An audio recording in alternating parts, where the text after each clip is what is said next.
ಒಂದಿನದಲ್ಲಿ divorce ಆಯ್ತು, press meet ಕೂಡ ಮಾಡ್ತೀರ ಜೊತೆಗೆ. ನಿಮ್ಮ ಮದ್ವೆಲಿ ಏನ್ ಸಮಸ್ಯೆ ಆಯ್ತು?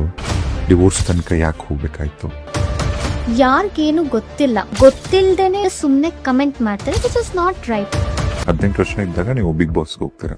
ಸೆಕೆಂಡ್ ಸೆಮಿಸ್ಟರ್ ಎಕ್ಸಾಮ್ಸ್ ಏನೋ ಸ್ಟಾರ್ಟ್ ಆಗ್ತಾ ಇತ್ತು, ಕಾಲ್ ಬಂತು. ಅದಾದ್ಮೇಲೆ ಹೊರಗೆ ಬಂದ ತಕ್ಷಣ ನಿಮ್ಗೆ ಲವ್ ಮ್ಯಾರೇಜ್ ಆಗತ್ತೆ, ಅಂದ್ರೆ ಪ್ರೀತಿ ಆಗತ್ತೆ, ಅವ್ರ ಜೊತೆ ಮದ್ವೆ ಕೂಡ ಆಗತ್ತೆ.